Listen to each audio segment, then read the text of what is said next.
इनकी बेगम की बर्थडे और वो पीछे कपड़े और टॉवल लटकाए हुए हैं और इनको और कोई जगह नहीं मिली है, लिटरली सेम में आके डेकोरेशन कर रहे हैं। जिस दीवार पे सेम आई हुई है उसी दीवार के ऊपर हैप्पी बर्थडे इसके दरमियान में रखें। नहीं इस तरह नहीं इसके दरमियान में रखें। अब आपका दिल नीचे शिफ्ट करो। क्या लिखवा के लाए हो? केक तो थोड़ा बड़ा लाते, हम सारों को पूरा तो आता। Happy birthday my love. जन भाई लोग आजकल कस्टमाइज केक बनवाते हैं। अब कहे ना कि ये मेरा कसूर है, मैंने याद नहीं कराया आपको। तेरा कसूर है, तूने मुझे मुफ्त का बिजी रखा है। ओह ये डेट देखा है अपना यार हमारा। Happy birthday to you, happy birthday to you. Thank you, मुबारक हो। Thank you, happy birthday. बंदे जिसने किया उससे किसने मिला?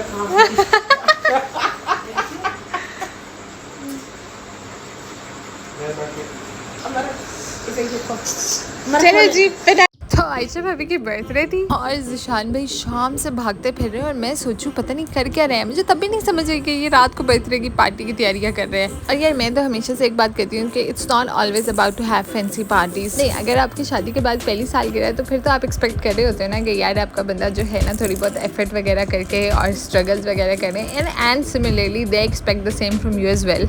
लेकिन फिर दूसरी तीसरी दफ़ा जब आती है ना तो फिर वो ऐसे लाइक पुरानी होने लग जाती है और फिर एक सारे सोच रहे होते हैं कि यार अब हमने क्या पार्टीज करनी है, हमने क्या वैलेंटाइंस बनाने हैं। तो simply nobody is asking you to invite over 100 people और आप एक बहुत बड़ी सी पार्टी अरेंज करें। आप सिंपल एक थोड़ी सी एफर्ट करके बलून्स वगैरह खुद ब्लो करके भी अगर आप वो अरेंजमेंट कर देंगे ना तो it would be worth it. तो माशाल्लाह माशाल्लाह अल्लाह पाक इनको हमेशा ऐसे खुश रखे, आमीन। है इंस्टाग्राम से कहीं से लाइन कॉपी मारी है इन्होंने। ये देख लो, ये इनकी शक्ल है, इतनी लाइनें, इतनी रोमांटिक बातें करने वाली। चलो काटो। ये देख लो वो पहले बैठ गए। ये मेरा थूको वाला बेटा। और मेरे से अगर वैसे कोई मशवरा मांगता है ना that we want to arrange a birthday party for our spouse, तो मैं तो यार सिंपल एक ही मशवरा देती हूँ। मैं कहती हूँ इंस्टेड ऑफ ये कि आप पूरे टब्बर को इकट्ठा करके लेके जाओ, it's good to have a like candle light dinner for the two of you. मैं तो भाभी को मशवरा दे रही थी कि मूसा को भी मेरे पास छोड़ जाना। खैर एनीवेज मुस्तफ़ा की हम लोग प्राम लेकर आए, ओ सॉरी ये क्या होती है, ये वॉकर लेकर आए हैं। और इस भाई साहब को जो है ना अभी तक स्टेप ही नहीं उठाने आ रहे, हमें बस एक जगह खड़े होकर रोना आता है। इतनी कोशिश की मैं इसको समझाऊँ, लेकिन ये जब एक्साइटेड होता है तो ये एक ही जगह पर कूदना शुरू कर देता है। देन आई रियलाइज्ड कि यार एवरी चाइल्ड इज डिफरेंट, सब बच्चे डिफरेंट होते हैं। ऑल्दो हमें ये ड्रम बड़ा पसंद आया हुआ है, ऐसे बस एक हाथ से हमारे से ड्रम बजवाते रहो। अब्बू इतने नशे से ये पास बैठे ड्रम में चाह रहे, अब्बू मुझे कहते हैं मिरासी बन रहा है आहिस्ता आहिस्ता। तो time to dress this boy. और यार एक और बात, मैं हमेशा एक गलती करती होती हूँ कि मैं इसको बेड पे लेटाती हूँ और फिर जो है ना झुक के इसको लाइक ऐसे तैयार वगैरह करती रहती हूँ ना, तो उससे ये होता है इवेंचुअली मेरी अपनी कमर में दर्द स्टार्ट हो जाता है। Although I know it's wrong, obviously आपका पोस्चर बड़ा ज़रूरी होता है, बाद में वो ऐसे आपको बॉडी पेन में कन्वर्ट होने से बेहतर है कि बंदा तमीज़ से ज़रा बैठ के पहना ले। और मैं खुद को भी ज़रा याद कराती हूँ, मैं ऑल्दो मैं हमेशा भूल जाती हूँ। और यहाँ पे मेरी फुल ऑन कोशिश चल रही है कि यार ये लड़का सो जाए और मैं आराम से जाके फिर डोनट्स बना लूँ, क्योंकि मैंने यीस्ट का पैकेट मंगवाया और फिर मैंने कहा जी चले जी अब फ्रिज खोले इनका, क्योंकि मैं अम्मी की तरफ आई हुई थी। तो फिर हमें चाहिए एक अंडा, फिर मुझे नीचे नजर आई क्रीम, चॉकलेट टॉपिंग में यूज़ होगी, और उसके बाद ये स्प्रिंकल्स, ये मैं लेकर आई थी किसी ज़माने में और ये अभी तक इन्होंने रखे हुए थे, ये हर्शीज़ का सिरप भी। और ये सारी चीज़ें ज़रूरी नहीं है, ये तो बस ऐसे मुझे नज़र आ रही थी तो मैंने कहा अच्छा ये भी पड़ा है निकालते आओ फिर। अच्छा जी, तो डोनट्स बनाने के लिए सबसे पहले हम यीस्ट को एक्टिवेट करेंगे। उसके लिए मैंने ऐसे थोड़ा सा पानी डाला हुआ है, कप में ऑलरेडी थोड़ा सा नज़र आ रहा होगा। उसके ऊपर मैंने थोड़ा सा दूध ऐड किया, तकरीबन आधा ही कप। अच्छा जी, दूध और पानी मैंने यहाँ थोड़ा थोड़ा मिक्स कर लिया, मतलब 20% दूध था और बाकी 70% पानी, और मैंने यहाँ ना ऐसे तकरीबन आधा कप लिया है। तो ये देखना हमारे ओवन के ऊपर क्या कुछ सजाया हुआ है। और अब हम इसको ये चंगेरे जो है ना कहीं जगह नहीं मिलती इनको रखने की, छाबियाँ वगैरह, तो ये इसके अंदर रख देती हैं। तो अब इसको हम लगाएंगे इसके अंदर। उफ कितना वो हुआ पड़ा है, अभी मैं अम्मा को जाके बताती हूँ कि ये गंदा हुआ पड़ा है। 30 सेकंड में इसको लगा के छोड़ दूंगी गर्म होने के लिए। जी, दूध और पानी को हमने ऐसे नीम गर्म कर लेना है। आप ओवन में लगा के गर्म कर सकते हैं, नहीं तो कोई मसला नहीं। आप चूल्हे, अगर आपके पास गैस आ रही है तो आप चूल्हे पर गर्म कर लें। उसके बाद मैं इसमें 2 टेबलस्पून यीस्ट के डालूंगी, और यीस्ट को डालने के बाद ना आपने इसको 10 से 15 मिनट के लिए कवर करके रख देना है, तो यीस्ट एक्टिवेट हो जाएगी। जो मैं पहले यीस्ट यूज़ करती थी ना, उसका ये सीन होता था कि उसको आपने ऐसे पानी या दूध में डाल के रखा है ना, तो वो डबल हो के राइज हो के वो ऐसे कप से बाहर गिरना स्टार्ट हो जाती थी। लेकिन इसको तो मैंने छोड़ा, ये तो इसको तो कुछ हुआ ही नहीं। मैं तो हैरान, मैंने कहा पता नहीं सही बनेगी भी कि नहीं। अब मैंने कहा ज़ाया तो करूँगी नहीं, इसी से एक्सपेरिमेंट करके देखूंगी, बन गए तो ठीक, ना बने तो फिर दोबारा कभी नहीं, फिर तो नहीं बनाऊंगी, मैं एक ही दफ़ा बनाऊंगी। तो यहाँ पे हमने यीस्ट को जो है ना ऐसे घोल के रख लिया। अब मैं इसको जाके कवर कर दूंगी। अब मैंने इसी कप के साइज़ को ना 2 कप मैदा लेना है और मैंने उसको अच्छी तरह छान लेना है। मुझे कोई बड़ा स्ट्रेनर मिल नहीं रहा था, तो मुझे ये छोटी मिली छन्नी और मैंने इसी से छान लिया। इतनी देर लगी लेकिन मैंने इसी से कर लिया। अब वो पता है क्या, इतनी देर मुस्तफ़ा कॉन्टीन्यूसली मतलब ऐसे तंग हो रहा था, डिस्टर्ब हो रहा था। अम्मी बेचारी उसको कभी लेके बाहर घूम रही है, कभी इधर घूम रही है, और मैं फटाफट, मुझे ये था कि मैं फटाफट काम कंप्लीट कर लूँ। तकरीबन मैंने 1.5 कप मैदा लिया, उसमें मैंने 4 बड़े टेबल स्पून जो है ना चीनी के भी शुगर पाउडर, उसको भी मैंने छान लिया। अब इसमें मैं ऐड करने लगी हूँ 1 अंडा। हमने तकरीबन रूम टेम्परेचर का यूज़ करना है। अगर पहले से मतलब फ्रिज में पड़ा हुआ है तो आप थोड़ी देर में निकाल के उसको बाहर रखें। और बस ये जो दूध और यीस्ट का मैंने मिक्सचर बना के रखा हुआ था ना, इससे मैंने इस आटे को अच्छी तरह गूंद लिया। और ये पहले आपको ऐसे फील होगा कि बहुत ज़्यादा स्टिकी, लेकिन फिर मेरे पास यहाँ पे देसी घी पड़ा हुआ था, तो मैंने उसमें ना 1 बड़ा टेबल स्पून जो है ना भर के देसी घी का ऐड किया। आपके पास अगर देसी घी है तो ठीक है, नहीं है तो ऑयल डाल लें, अगर बटर है तो बटर डाल लें। जैसे जैसे आप इसको नेट करेंगे ना, अच्छी तरह गूंदेंगे, तो वो ऑटोमेटिकली खुद आपके हाथ से उतरना छोड़ देगा और बिल्कुल बड़े सॉफ्ट सी अच्छी सी शेप ले लेगा। उसके बाद हमने इसको ऑयल लगाना है ऊपर से और इसको कवर करके एयर टाइट कंटेनर के अंदर तकरीबन 2 से 3 घंटे के लिए छोड़ देना। अब यहाँ पे मैं अच्छी तरह इसको चारों तरफ से ऑयल लगा रही हूँ, क्योंकि ऐसे होता है कि अगर हम ऑयल ना लगाए ना तो ऊपर वाली जो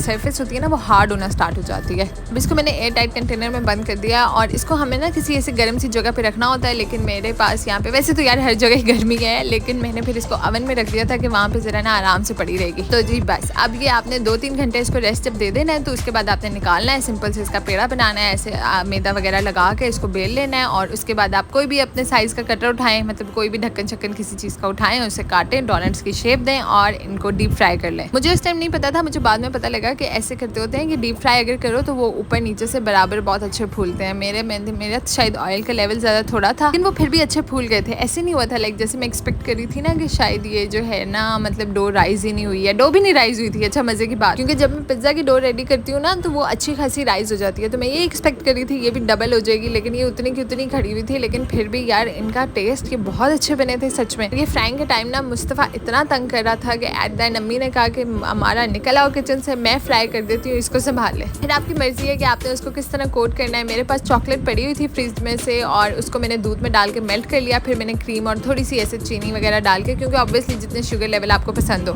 उसको मैंने अच्छा सा थिक करके जो है ना चॉकलेट बना ली थी।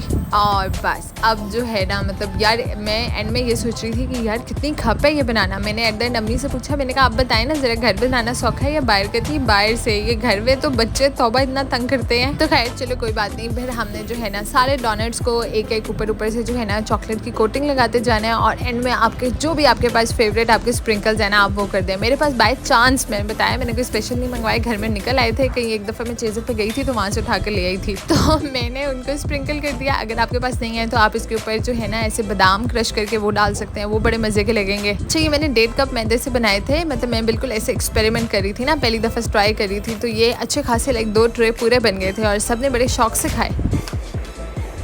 अम्मा जान वेरी गुड माशाल्लाह, बहुत जबरदस्त कैसे बने? जबरदस्त, कैसे बने? बहुत अच्छा। ऊपर तो देखे, ऊपर ही नहीं देख रही।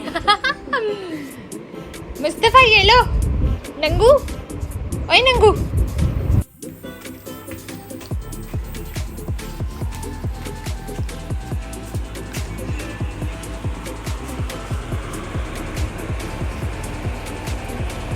ठंडा कोई सा सारे एक जैसे। How is it? Very nice. Thank you.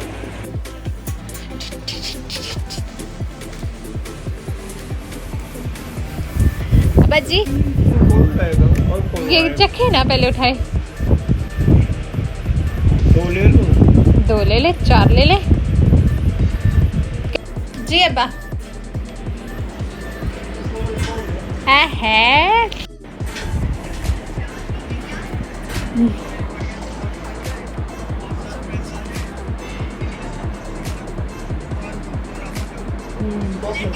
Thank you. मेरे बेटे को भी खिलाओ। अच्छा जी यार, to be very honest donuts बहुत मज़े के बने थे। मैंने इनका साइज़ ऐसे थोड़ा सा छोटा रखा था एज़ कम्पेयर टू वो ये जो हम बेकरी वगैरह से लेते हैं, तो वो बड़े साइज़ में बहुत बड़े होते हैं। और ये सबको खिलाने के बाद एंड में मैंने खुद चखा और उस टाइम मुझे लगा कि नहीं वाकई यार सारे सही तारीफ़ कर रहे हैं, ये तो बड़े मज़े के बने हैं। Like it's a good tea time snack. अच्छा जी, अब बात कर लेते हैं यार एक ऑनेस्ट मशवरे की कि अगर तो आपके ऐसे किड्स हैं ना, लाइक जैसे ऐसे चलने फिरने वाले बच्चे होते हैं या खाने पीने वाले, या जैसे for example you have teens, तो फिर तो you should definitely give them a try. आप उनको लास्ट में ऐसे चाय के साथ स्नैक्स बना के। लेकिन अगर आपके बच्चे बहुत छोटे हैं ना, फॉर एग्जाम्पल इनफेंट बेबीज़ हैं जिस तरह मुस्तफ़ा, तो यार इसने मुझे इतना तंग किया कि मैं बता ही नहीं सकती।